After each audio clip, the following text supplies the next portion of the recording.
iZombie Season 2, Episode 9, Cape Town. This was a pretty cool mid-season finale. I think it was fairly in line with a lot of the other episodes, but there was, of course, the ending was like really kind of the big surprising moment.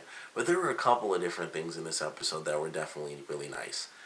I think one of the biggest things that doesn't, I guess technically it does, result in a reveal by the end of the episode, but Stacy Boss being in pretty much this entire episode, he had a really big chunk of this episode. I think that was very cool.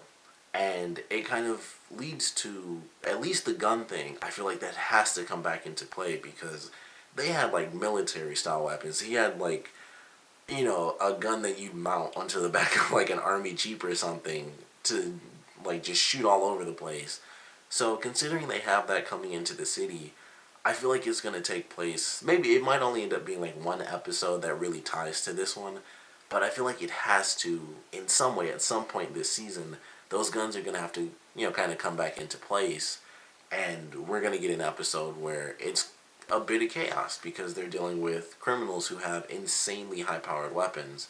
So I feel like this was something that was kind of teased a little bit in this episode, and of course they get away. They clear out every single body outside of the woman at the end, but he clears out all his henchmen, clears out all the guns, and he just takes off. So they're certainly still out there. It could result in nothing, and it could have just been this episode, but I feel like that would be a really cool one if they did have to deal with like kind of a gang almost, because that's not anything they've really had to deal with. It's just been this case happens and then the next case happens. So I'd love to see them deal with something just crazy where they're dealing with people with like military grade weapons. I think that would be a pretty fun episode. But it was really cool to see him have such a big focus. Still oddly creepy as a villain. He has a type of face where he looks like he can seem like really nice and happy with people, but knowing kind of how he operates, and we knew that from basically once he was officially announced, and when he kind of met Peyton, it was kind of like creepy, kind of creepy guy. So that all that stuff happening, and then this episode just adding to it, it was like, man, I just like him as a villain. He got like a nice guy face, but clearly security guys screwed up, have them all killed off, kill the woman at the end, which I'm sure he would have done anyway because he had had them capture the woman and tie her up. So he was probably going to kill her himself anyway. That's probably why she was still alive. He was like, I want to do it myself, most likely. So deals with that, and then he has enough people to come in and clear out all these guns and bodies and clean up all the blood and everything, and do all of that. And it had to have only been like a couple hours because she wasn't there, through the night and into the next day. It was still the same night. So it's just like, man, he had a lot of people and he has the resources to do whatever he wants, and everyone knows he's a criminal, and that's kind of another really cool thing about his character. Everyone knows he's a criminal. He still has that sort of hypothetical thing, or theoretically thing that he had from the other episode, and it's just like, I don't know what a vigilante is. I don't know what this is. I don't know what that like minions. That's crazy. So I like how he plays so oblivious, but then right after that he'll have like a little quip or something, and it's like, well, I'm out of here, and kind of like how he was talking about not pressing charges. That was like his little quip, like, oh, it gets me, in the Christmas spirit. I'm such a softie and stuff. And then he takes off and is like, this guy is like the biggest villain in the whole city right now. But just the way he acts is like, man, he can just skate away with anything he wants to, and that's kind of what makes him such a fun villain. And right now he's really just like, he's just the bad guy in the background a little bit because the utopian thing isn't like completely destroying the city, and even if it is, it's not really a big, it's not the main focus. It's more about getting the tainted utopium to find the cure. So loved seeing him in this episode because of his weird, great villain demeanor. Certainly love that. The case itself is interesting, and just once again all the twists and them going in circles. Like, okay, so this woman gets mugged. It's one of these two guys. One of the guys gets hung up in a tree, which was yet another thing. Like, how did they get that guy in that tree and no one noticed? So that was pretty crazy. Then we have obviously the second guy who may be dead by the end of this episode. He mentions, the whole security thing, like we screwed up. Mr. Boss doesn't really care for screw ups, so he might have been killed off, at random, just he might be dead. And so, they're going in circles. Then we find out from that guy that the woman who was not actually getting mugged was the person who stole the money, and she's the one who actually killed the superhero. And it's like, wow, this just full circle. She killed a guy. He beats them up. She killed him. He gets put in the back of a dumpster. One of the guys who screws up gets put up into a tree, and then Stacy Boss ends up killing the woman who robbed, basically people that went to gamble at his establishment. So, crazy twist of people killing other people, and then it's like, well, these guys died because they screwed up. This guy died because he was trying to be a hero, but this woman's actually a criminal, and all this crazy stuff going back and forth. So I actually liked that element of things where there was the only victim was actually the guy trying to be the hero, and it was kind of interesting how all that stuff played out. So I certainly enjoyed that. We get the aftermath, of course, of the last episode where, this one basically takes place the morning after the last episode, which is arguments after arguments, and clearly they'd been arguing for quite some time because Robbie just came in like, look, I know this is the 3008th, time, but we gotta go to work. So a lot of issues going on there, and Liv was still kind of on the stalker brain a little bit in the beginning of this episode, and it just up and down, back and forth, and then by the end they break up again, which was really surprising. And at this point, Liv is kind of really solitary. It's like her and Robbie at this point, because Clive is like, after everything she did in this episode on the hero brains and the whole trespassing and all that extra stuff, he's like, I kind of messed up, kind of giving you a bit too much leeway as an ME because you're not actually a cop. So their relationship is very different now, even though in the promo it seemed like they were totally fine, but it was just they're still going to be in the same cases because they still have to go to all the different crime scenes. So that's going to be kind of weird for them for a little bit, and I'm sure it'll work itself out.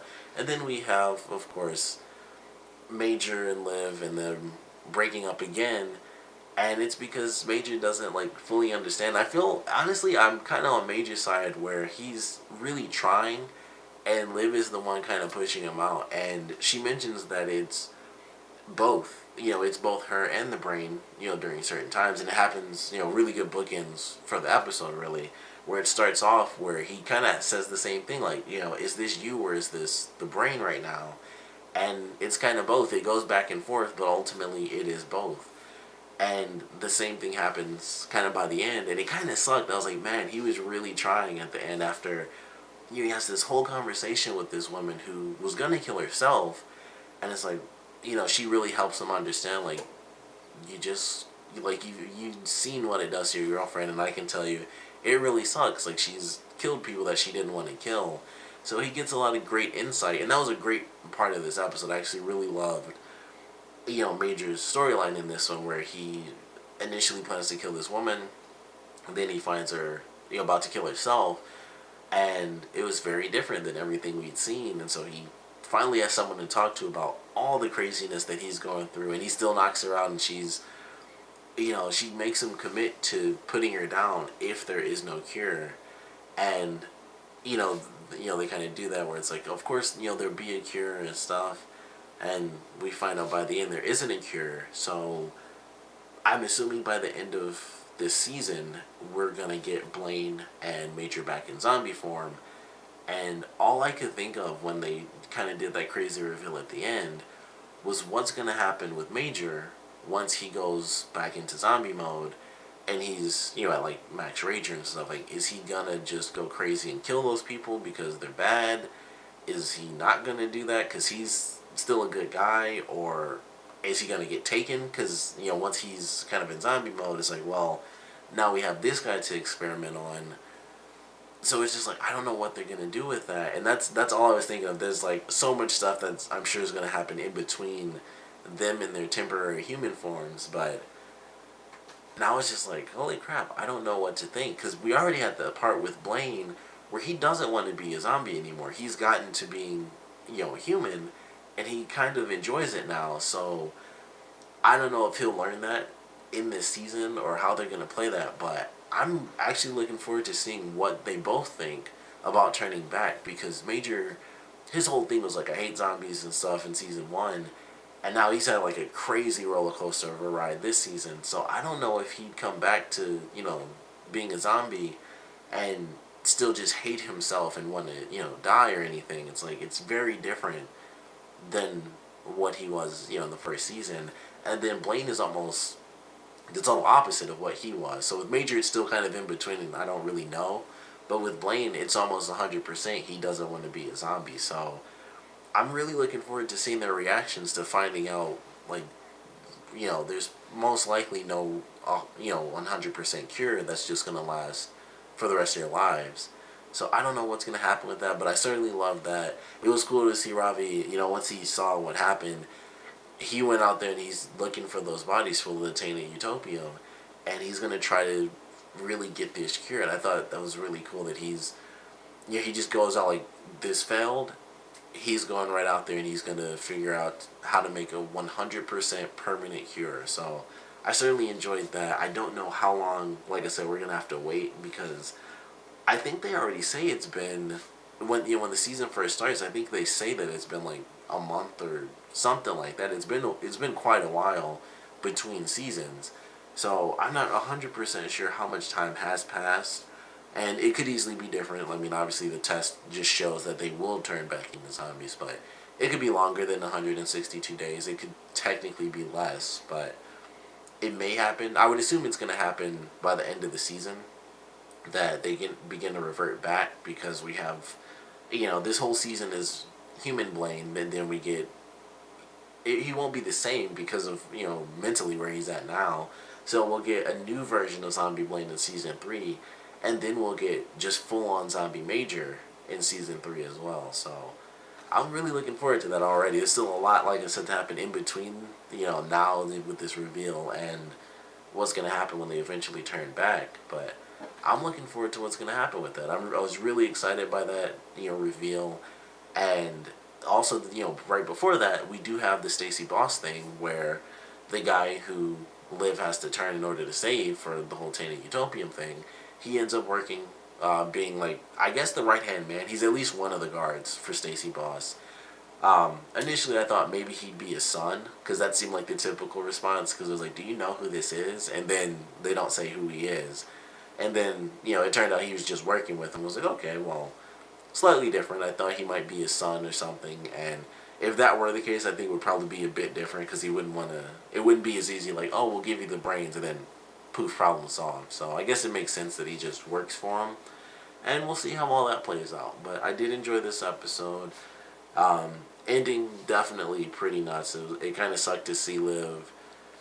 She was really like that solo hero thing, like she's standing on the building and everything alone, and it's like she's really, at this point, the solitary hero who doesn't have, isn't allowed to have like sort of that outside life, except in her case it's because she's a zombie. And even though everyone knows it, she still, well, outside of Clive of course, she still finds a way to separate herself 100%. So I was like, that's kind of interesting and also really sad, especially when Major was really trying to make it work, and then it just last second it flipped on him again, and it's like, dang, that really sucks for them, because I thought they were, working through it, because it was only 2 episodes or 3 episodes ago that they started again. So it was like, wow, that really woes for him. I don't know if they'll end up back together by the end of the season, and considering what she said about we get along better with our own kind, or we should only be with our own kind,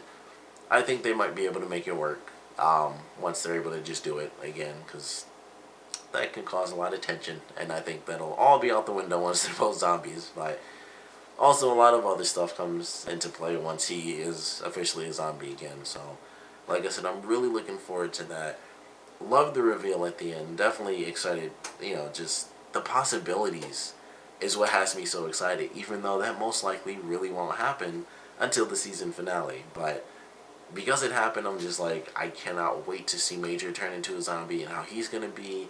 Blaine readjusting, he has to readjust again, to being a zombie, and he has to like readjust, I guess, a third time just to, a new form of living, because he's, like I said, he's not going to be the same as he was before as a zombie.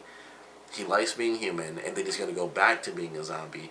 But at the same time, he might be okay, depending on what happens with the whole Major thing and, the people he has in the freezer, because he hated his dad.